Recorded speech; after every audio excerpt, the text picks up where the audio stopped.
प्रधान जी, कृपया आप अपने सभी सदस्यों से आग्रह करें कि आने वाली जनगणना में अपने नाम के साथ जाति सूचक उपनाम न लगाकर आर्य लिखाएं और अपना धर्म वैदिक धर्म लिखाएं, क्योंकि हिंदू शब्द विदेशियों की देन है और फारसी में हिंदू शब्द के अर्थ चोर, डाकू इत्यादि हैं।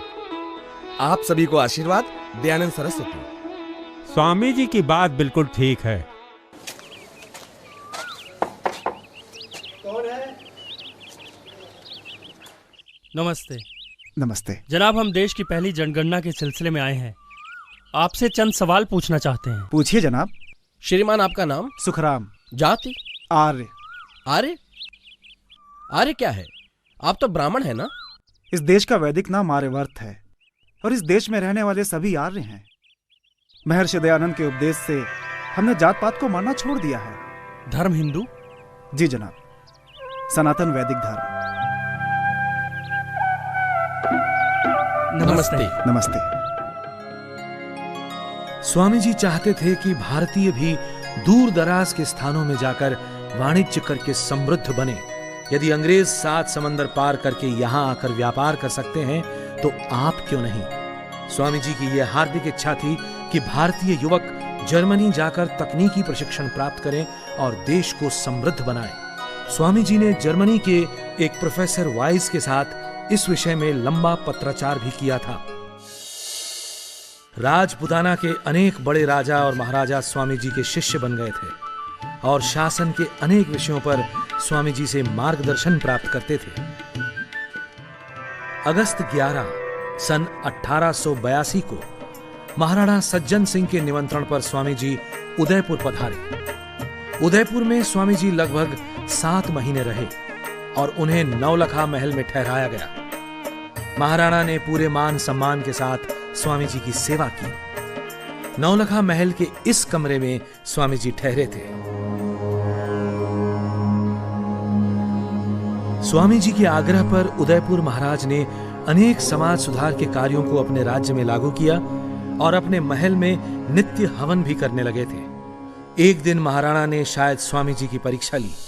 आप एकलिंग महादेव के महंत बन जाएं, सारा राज्य आपके अधीन हो जाएगा, क्योंकि शैव यहाँ राजधर्म है और लाखों रुपए मंदिर की आय है।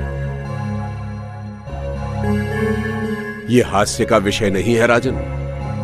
आप प्रलोभन देकर हमसे परमेश्वर की आज्ञा भंग कराना चाहते हैं। आपका ये राज्य और आपका ये मंदिर मुझे अपने विश्वास से डिगा नहीं सकते। आपके इस राज्य की सीमा से तो मैं एक दौड़ लगाकर बाहर हो सकता हूं, लेकिन परमात्मा के राज्य से भागकर कहां जाऊंगा? धृष्टता क्षमा हो महाराज, मैं तो आपके निश्चय की दृढ़ता देख रहा था। नौलखा महल में ही स्वामी जी के प्रवचन होते थे। एक युग दृष्टा की भांति उन्होंने कहा, हमारी चिंता मात्र समाज के धार्मिक और नैतिक उत्थान तक ही सीमित नहीं है। हमें स्वदेश का सम्मान भी उतना ही प्यारा है। हमें स्वदेशी चिकित्सा पद्धति और स्वदेशी वस्त्रों को अपनाना चाहिए और देश के राजाओं को अपने अपने राज्य में भाषा और भावना में एकता उत्पन्न करनी चाहिए। महाराणा सज्जन सिंह में स्वामी जी को एक योग्य शिष्य मिला। स्वामी जी का विश्वास था कि एक भाषा के बिना देश में एकता और राष्ट्रीयता का संचार संभव नहीं और राष्ट्रभाषा बनने की योग्यता मात्र हिंदी में है। इसी विचार से स्वामी जी ने अपने ग्रंथ संस्कृत और हिंदी में लिखे और स्वामी जी के निर्देश पर आर्य समाजों ने भी हिंदी को ही अपनाया। सन 1882 में सरकार ने हंटर कमीशन नियुक्त किया था कि उत्तर भारत के सरकारी दफ्तरों में कौन सी भाषा और लिपि रखी जाए। स्वामी जी ने इसके लिए सभी आर्य समाजों को पत्र लिखकर निर्देश दिया कि कमीशन में देवनागरी लिपि के पक्ष में अपना मत भेजें। स्वामी जी और उनके अनुयायियों ने राष्ट्रभाषा हिंदी की जो सेवा की, उसके लिए देश सदैव उनका ऋणी रहेगा। स्वामी जी को अपने अंत का आभास होने लगा था। उन्होंने अपनी उत्तराधिकारिणी सभा, परोपकारिणी सभा की उदयपुर में ही एक स्वीकार पत्र लिखकर स्थापना की और महाराणा सज्जन सिंह को स्वामी जी ने इस सभा का सभापति बनाया। इस सभा को स्वामी जी ने अपने वस्त्रों, पुस्तक, धन और यंत्रालय सहित सभी निजी वस्तुओं का अधिकार दिया। इस पृथ्वी पर कुछ ऐसे महामानव भी आए हैं जिन्होंने उद्देश्य के समक्ष किसी चुनौती को कुछ नहीं समझा। दयानंद भी उन्हीं में से एक थे। महाराजा जोधपुर के निमंत्रण पर दयानंद ने उदयपुर से जोधपुर के लिए प्रस्थान किया। रास्ते में शाहपुरा और अजमेर में ठहरे। दोनों ही स्थानों पर उनसे जोधपुर न जाने का आग्रह किया गया। निर्भीक दयानंद के जीवन में अनेक बार ऐसे अवसर आए जब उनका हित चाहने वालों ने उन्हें ऐसी सम्मतियां दी, लेकिन न तब और न अब ही दयानंद पर उनका कोई प्रभाव हुआ। सत्य के उपदेशक को किसका डर? महाराज, ये मेरी धृष्टता ही होगी कि श्री महाराज को कुछ करने या ना करने की सम्मति दूं।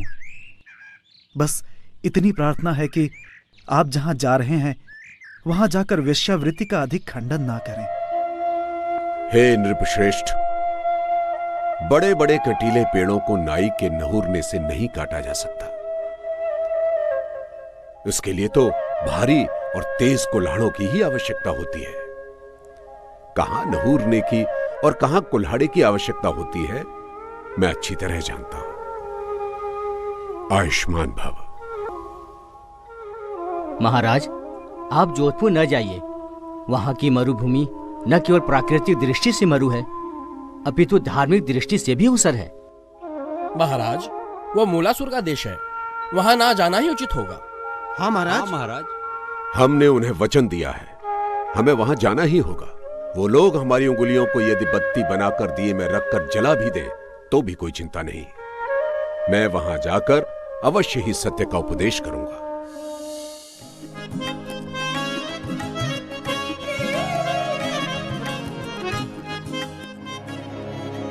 जोधपुर में स्वामी जी को इसी फैजुल्ला खां की कोठी में ठहराया गया था।